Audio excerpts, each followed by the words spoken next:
Diariamente. Jorge Escobar. Así es, Daniel Legarda ya está en el enlace para hablar de lo que sucede a nivel del comercio exterior, los golpes que deja la invasión de Rusia a Ucrania. ¿Cómo le va, Daniel? Buen día, bienvenido. Buenos días, Jorge Edison. Un saludo cordial. Gracias por la invitación a Radio Huancavilca y toda su audiencia. Por supuesto, un cordial saludo desde la ciudad de Guayaquil. Igualmente, bienvenido siempre a Huancavilca, aquí en Contrapunto. ¿Cuáles son las últimas cifras, Daniel, en torno al perjuicio a las exportaciones no petroleras? Sabemos que el petróleo, el camarón, más que el petróleo, el camarón, el banano, también tenemos allí flores y lo propio con otros productos que no han podido entrar a estos dos países del este de Europa y que pese a los grandes esfuerzos que se tratan de hacer para ubicar esa mercancía, esos productos que técnicamente están a la deriva hacia otros mercados, hay varios inconvenientes, algunas variables como por ejemplo las normas fitosanitarias, las cuotas que ya están establecidas en esos mercados, Daniel. Gracias, Jorge, por la pregunta.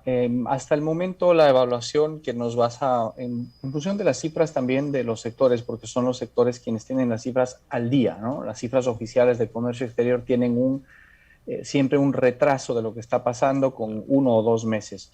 Pero lo que nos ha mencionado el sector bananero, el sector floricultor, es que hasta el momento, por ejemplo, hay una pérdida que en las 2 primeras semanas se manifestó en alrededor de 18 millones de dólares.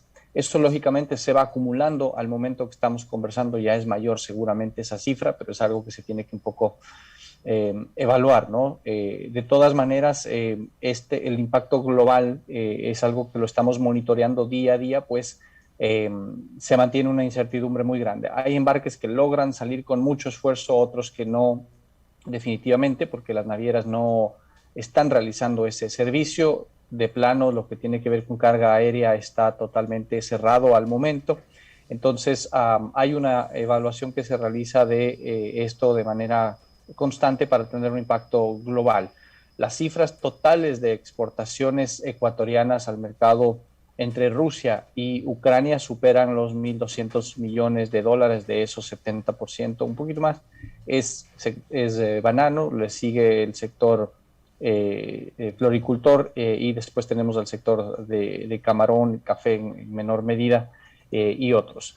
Pero principalmente tenemos la afectación entre el sector de camarón y el sector de flores. Desde el gobierno nacional, lo que estamos haciendo, además de esta evaluación y este monitoreo constante, hemos activado desde el día 1 un equipo, una fuerza de trabajo conformada por varios de nuestros directores de oficinas comerciales en los países cercanos, ¿no es cierto? En Corea, en Japón, evidentemente nuestro director de la oficina comercial en Rusia, que todavía está allá, y otras oficinas en Europa para poder brindar información, primero de actualización respecto de las sanciones para que estén informados los actores, pero segundo también sobre eventuales alternativas que puedan existir para poder colocar este producto en diferentes mercados. Sabemos que esto, como usted bien lo mencionó, Jorge, no es una tarea que se hace de la noche a la mañana, es muy complejo reemplazar un mercado. Y ese es parte del problema que se está teniendo, a tal punto que hoy existe un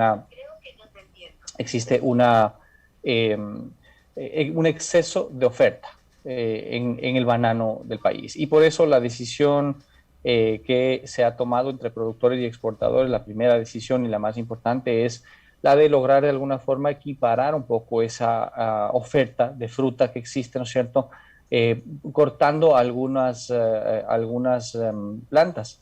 Y eso está sucediendo en este momento. Se está de alguna forma realizando un cronograma para poder igualar la oferta de banano a la baja y que eso mantenga también los precios en el mercado internacional, ¿no? Entonces, se está trabajando por nuestro lado como gobierno en trasladar la información hacia los productores, pero también el replicar la información que el sector, que los productores, que el gobierno está realizando sobre las acciones para mitigar un poco este impacto hacia los mercados internacionales. Las dos grandes tareas que tenemos que hacer, que no son de un día para el otro, son recortar la oferta, ¿no es cierto? Y evidentemente el buscar nuevos mercados, pues al momento hay una gran incertidumbre respecto a si este es un efecto de corto plazo o de largo plazo. Y para lo que vamos al segundo mes de conflicto, esto lamentablemente, este impacto se va para un poco, al menos el mediano plazo. Entonces,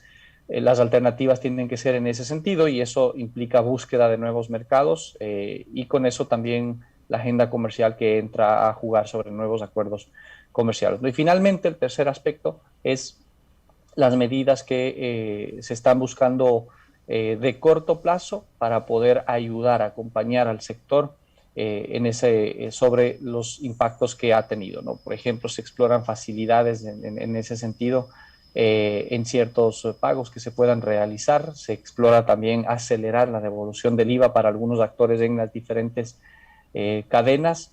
Solo por mencionar algunas medidas internas de algo de oxígeno que pueda ayudar también a los sectores involucrados, a las empresas involucradas sobre todo, a sobrellevar esta situación. Yo paralelamente he estado acompañando a varias reuniones con el sector florícola, el sector bananero, con algunos actores de la cadena para informar sobre las acciones que se están realizando por parte del sector, el acompañamiento del gobierno y sobre todo articular acciones que puedan también ayudarnos a amortiguar los impactos de estos efectos de la guerra que lamentablemente para el Ecuador, al ser un país mucho más expuesto porque tiene una participación de sus exportaciones más altas que el resto de América Latina en ese mercado, entre Rusia y Ucrania, pues evidentemente el impacto tiende a ser mayor por el lado de las exportaciones adicional a los impactos de precio de otros productos, ¿no? Eso principalmente es lo que estamos realizando y un poco la evaluación de los impactos que, como decía, se van recogiendo semana a semana sobre lo que esto está generando, ¿no? Y finalmente hemos conversado también con la Unión Europea en el marco del acuerdo comercial que tenemos, en el marco de la cooperación que tenemos, para que también allí se intensifiquen las acciones sobre qué se puede hacer en torno a esta afectación, ¿no? Como usted menciona, aquí el cambio de mercado es más difícil, pues hay ciertas consideraciones fitosanitarias que el producto debe cumplir para entrar a Europa, que no las cumple para entrar a Rusia, pero finalmente es algo que se tiene que pensar también en hacer y se han mantenido reuniones con varios actores de países europeos, sobre todo de Europa del Este, en donde todavía puede haber nichos de mercado que Ecuador puede participar un poco más, ¿no? Entonces, eso también se ha realizado paralelamente y evidentemente con el embajador de la Unión Europea y mantendremos una reunión similar con el embajador de Estados Unidos, pues explorar qué otras acciones se pueden realizar para ayudar al gobierno, para ayudar sobre todo a los actores privados en estas gestiones para amortiguar estos impactos de la crisis de la guerra en Rusia, que, como digo, nos impactan a través de las exportaciones acá al Ecuador. El economista Daniel Legarda, viceministro de Comercio Exterior, está en Contrapunto. Edison Casañas. Ministro, señor viceministro, qué interesante fue el fin de semana revisar los periódicos y encontrarme con buenas noticias, ¿no? Noticias positivas. Por ejemplo, Almacenes Tía va a abrir un nuevo almacén en un sector de el sur de la ciudad. Mi comisariato también tiene 2 almacenes que van a abrir restaurantes y sin duda alguna esto es importante porque genera empleo, ¿no? 800 empleos, 400 el otro. Y acá veía dentro de las noticias del ministerio 411 millones aprobados en nuevos contratos de inversión. Es decir, el inversionista interno ecuatoriano cree en su país y está generando empleo. Y también la inversión extranjera es muy positiva.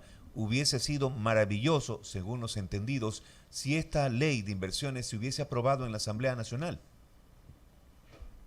Edison, sin duda, yo creo que aquí todos los ecuatorianos tenemos ese sentimiento de que la Asamblea queda debiendo al país, pues lamentablemente fue un tema que se hiperpolitizó en vez de tratarlo de manera técnica como merece el país, como merecemos todos y sobre todo para generar oportunidades de empleo a quien no la tiene, ¿no? El gobierno va a continuar su trabajo dentro de las estrategias de atracción de inversiones, de generación de producción, de los acuerdos comerciales. Las noticias que usted ha mencionado hoy día, por ejemplo, son parte de eso. Nuestro ministro la semana anterior, el día viernes, de hecho, al día jueves tuvimos la noticia respecto a la ley, y el día viernes tuvimos una reunión del Consejo de Promoción de Inversiones en donde se aprobaron 450 millones en nuevos contratos de inversión. ¿Qué quiero decir con esto? Es el trabajo continúa, la política de atracción de inversiones continúa, la política de acuerdos comerciales continúa. Evidentemente, el contar con una herramienta como la que estaba prevista en la ley era muy importante para poder acelerar esa agenda y llegar a los objetivos planteados de 30.000 millones de inversiones, sobre todo en sectores estratégicos que generalmente tienen una inversión mucho más importante. Pero el trabajo va a continuar con las herramientas que se tienen establecidas mientras se define cuál es el camino a seguir, si se presenta una nueva ley, etcétera.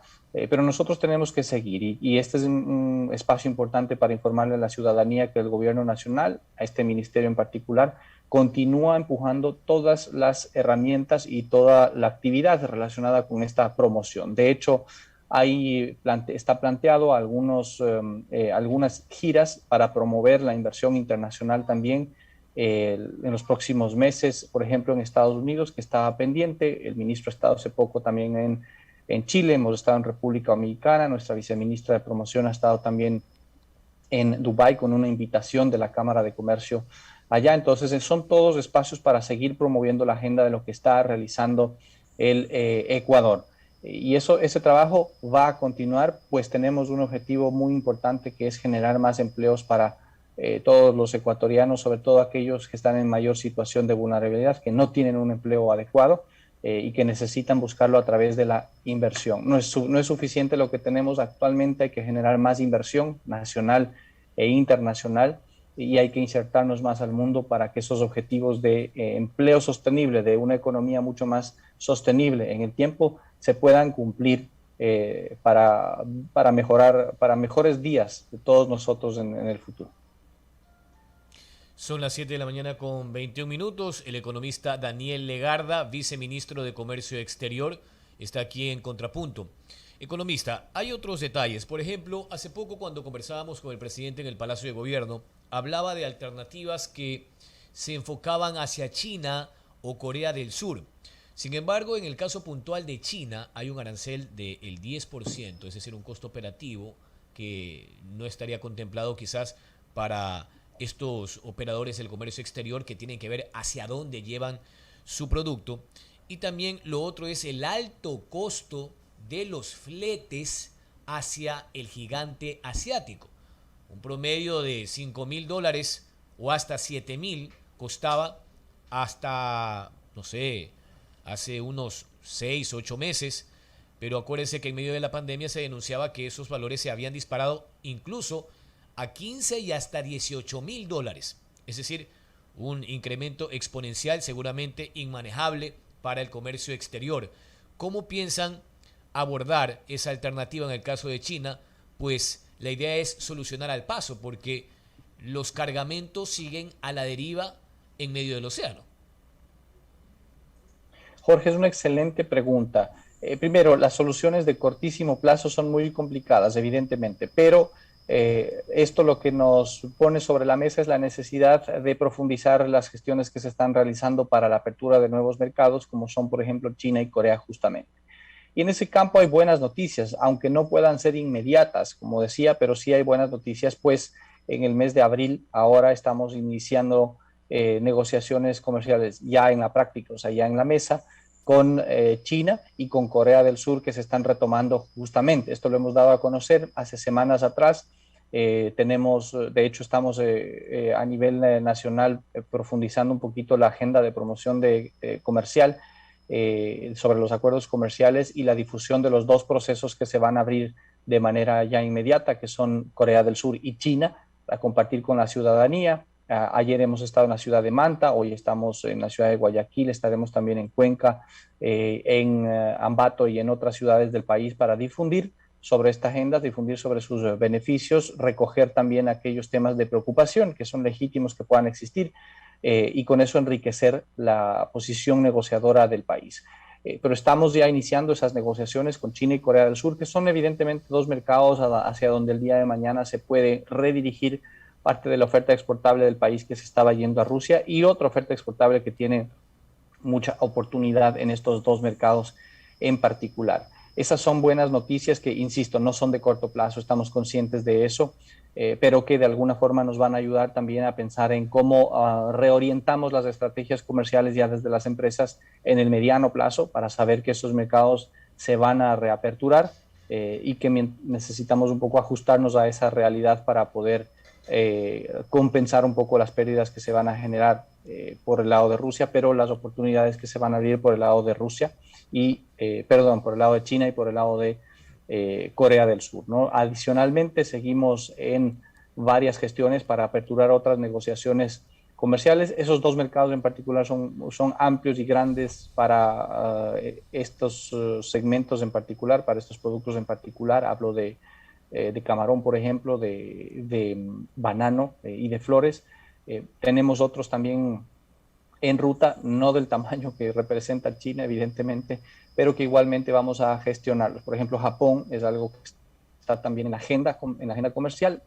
Tenemos ahí que todavía trabajar en gestiones para poder aperturar esa negociación un poco más adelante, pero evidentemente estas son buenas noticias y nuevamente esto es una muestra de que el país sigue su curso, de que el gobierno está cumpliendo también con su responsabilidad, la parte que le corresponde de aperturar más mercados, de seguir caminando en esta agenda de promoción, de la parte comercial, que va atada también de la parte de inversiones, y ese mensaje me parece el más importante de destacar para beneficio de la población, de la ciudadanía, que pueda valorar, ¿no?, las gestiones que se realizan a pesar del archivo de la ley, insisto, a pesar de que la Asamblea le ha dado la espalda a este importante objetivo nacional de generar más empleo y de tener mejores herramientas para ese objetivo. Acá tengo una pregunta, señor economista Daniel Legarda, de parte de Javier Ortega, que nos sintoniza, nos sigue desde Pompano Beach, Estados Unidos. Dice, pregúntele, señor periodista, al señor viceministro, el por qué no abren las puertas a la inversión extranjera, como por ejemplo Home Depot, Walmart, las cuales pueden dar mucho empleo, sobre todo por el ingreso que puede abaratar precios y calidad. Las puertas están abiertas y se está trayendo inversión también, ¿no? A producto de ello, por ejemplo, el ministro hizo conocer sobre una reunión que se solicitó al ministerio respecto a la inversión de una cadena internacional que se está instalando en Ecuador. Esa es parte de las noticias de inversión internacional y como esas empresas hay más en varios sectores, en el sector de servicios, en el sector de comercio, en el sector de manufactura, que están viniendo. Evidentemente no es suficiente y una cifra para esto que el ministro la ha publicado igualmente es el promedio, la inversión internacional, la inversión extranjera directa que llega al Ecuador es de 0.7% del PIB, mientras que si comparamos con la región están con indicadores por encima del 2 o 3% estos países. Es decir, es claro que Ecuador tiene un rezago en torno a la atracción de inversión extranjera directa y es por eso que además de las gestiones del día a día, de la agenda de promoción, del recibir inversionistas, del sentarse con ellos, del solucionar problemas, se necesitaba también una herramienta fuerte como la que fue negada en la Asamblea Nacional para atraer inversiones, ¿no es cierto? Porque contenía varios elementos de esa ley. Recordemos el tema de zonas francas, muy potente para poder atraer nueva inversión y sobre todo destinada hacia nuevas exportaciones. Eso también va con el objetivo de diversificar exportaciones, destinos y generación de empleos a través de ello. El tema de asociaciones público-privadas que son sobre todo para los grandes proyectos de inversión en el país, de infraestructura, proyectos de energía, etcétera, que también lamentablemente fue archivado y que de alguna forma fue el punto del cual se tomaron muchos politiqueros para advertir que esta ley no era buena, pero sabemos que lamentablemente ese debate no fue de altura. Entonces sí se limita al no tener esta herramienta, la atracción de inversión, pero sin duda vamos a seguir trabajando y poder atraer más inversión, más empresas que se instalen en el Ecuador, insisto, en todos los sectores, ¿no? En el sector comercial, de servicios, manufactura, en todo lado. Por eso el ministro hacía el anuncio de una importante cadena que se instala en el Ecuador y ojalá como eso haya mucho más, pero hay más inversión que se está instalando en varios sectores. Está también por empezar a ya operación de una inversión de un contrato que se firmó hace ya un tiempo atrás, por ejemplo, en materia de energía solar, ¿no? Con una participación es una empresa francesa, si no me equivoco, que se instala en Galápagos, por ejemplo. Es una inversión maravillosa y que es un monto importante. No recuerdo, no tengo ahora la mano, pero me parece que eran más de $100 millones en inversión que se está generando solamente en esta empresa. Hay otra también en el campo de energía, empresa española, que está también invirtiendo para energía eólica, para continuar con los proyectos de energía eólica, en este caso en la provincia de Loja, si no estoy mal, y se va a continuar con esa atracción de inversiones y con esas giras y los eventos para poner a Ecuador, el nombre de Ecuador dentro del mapa de las potenciales inversiones de las empresas nacionales, pero también de las empresas internacionales. Pues es claro que el Ecuador necesita más del ahorro externo en el país, esto es inversión, para que pueda generar el empleo que requerimos y que nos hemos puesto como objetivo de gobierno general. 7 de la mañana con 30 minutos. Agradecemos la comparecencia del economista Daniel Legarda, viceministro de Comercio Exterior. Ha señalado lo que desde el gobierno se interpreta como una seria consecuencia el hecho de haber negado y archivado la ley para la atracción de inversiones y también las gestiones que se hacen a corto plazo para que el comercio exterior ecuatoriano, perjudicado por la invasión a Ucrania, pueda salir de ese momento tan complejo. Gracias, economista, que tenga un excelente día. A ustedes siempre, muchas gracias y un cordial saludo.